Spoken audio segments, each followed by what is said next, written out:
सिंधी सिंधी कौम कौन है ये तो मैं बताता रहता हूँ। आज हमारे बताएंगे इस्लामिक स्कॉलर सिंधी कौम की तारीख, कितनी अजीम तारीख बयान की है हमारे इस्लामिक स्कॉलर्स ने। यार एक दफ़ा सुन तो लीजिए। सिंधी कौम बड़ी प्यारी कौम है। हमारे हजरत सिंध में बहुत रहे थे और सिंधी आती भी थी।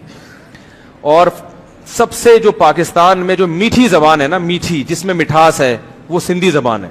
मिठास बहुत है इस जबान में, नरम है। सिंध की सकाफत में तशय्यो है। यहाँ का हिंदू भी आली मदद बोलता है,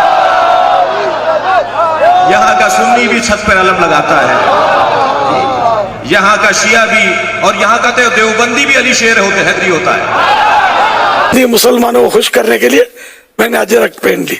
अल्हम्दुलिल्लाह ये भी हमारे भाई हैं। बेशुमार औलिया किराम सिंध में हुए हैं, उलमा किराम हुए थे, हुए हैं, इंशाअल्लाह होते रहेंगे। अब भी सिंध में एक से एक उलमा मौजूद है जो सिंधी स्पीकिंग है, अल्हम्दुलिल्लाह।